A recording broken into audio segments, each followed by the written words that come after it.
बहुत पुण्य सगळ्यांचं होतं म्हणून त्या महापुरुषांचं इथं अवतीर्ण झालं आणि त्यांच्यामुळे हे सप्ताह त्या ठिकाणी घडताय. हे लक्षपूर्वक आहे का? म्हणून जसं त्या ठिकाणी आपण सुद्धा काय केलं पाहिजे, सद्गुरूंना शोधायला जायची गरजच नाही. सद्गुरू आपल्या जवळ येतील, पण आपल्या जवळ कुविचाराचा आंबटपणा टाकून दिला पाहिजे. आपल्या जवळ नको त्या फुगरटपणाचा टणकपणा टाकून दिला पाहिजे आणि आपल्या जवळचा आळसाचा आळस, आलस्याही मनुष्याना शरीरस्थो महारिपू नाही उद्याम समो बंधू कृत्वायम नाव सीदती. आळस नावाचा हिरवटपणा टाकून दिला पाहिजे आणि आपण काय केलं पाहिजे, फक्त सद्गुरूंची भेट व्हावी याच्याकरता आपण प्रयत्न केला पाहिजे. काय केलं पाहिजे?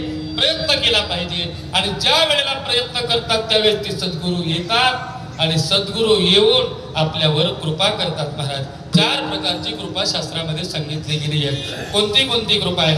दृष्टीने कृपा करतात, कृपा कटाक्षे न्याहाळी, दृष्टीने कृपा करतात, स्पर्शाने करतात, हात ठेविला मस्तकी प्रसाद देऊनी गेले सुखी, शब्दाने कृपा करतात महाराज, शब्दाने काना वचनाची भेटी.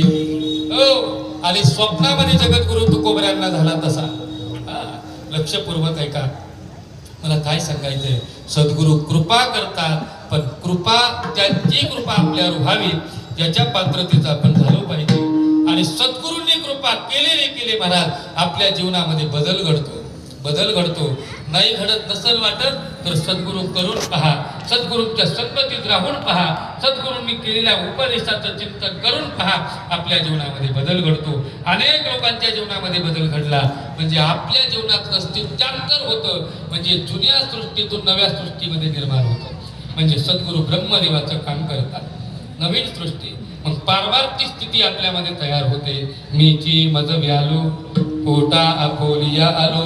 आता त्या ठिकाणी सद्गुरू प्राप्त झाल्याच्या नंतर आता आपण पारमार्थिक होतो आणि आपण पारमार्थिक स्थितीत आलं की आपल्या परमार्थाला कोणत्याच प्रकारचा गालबोट लागू नये. जसं भगवान विष्णू, जास्त विस्तार करायला वेळ नाही, 9:15 वाजत आलेले आहेत की नाही, ऐका, मुद्दा अपडेट मध्ये राहतो, कोणाचा बीपी वाढायला नको बाहेर, ऐका.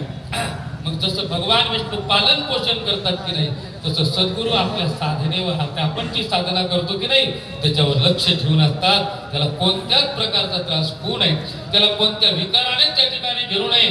कारण बलवान इंद्रियोग्रामो विद्वानां अपिकर्षति, विद्वानांना आकृष्ट करणारे असतात, पण सद्गुरू मात्र त्याला त्याच्यामध्ये पडून देत नाही. सद्गुरू त्याचं पालन पोषण करतात. कसं करतात? सांभाळिले सांभाळी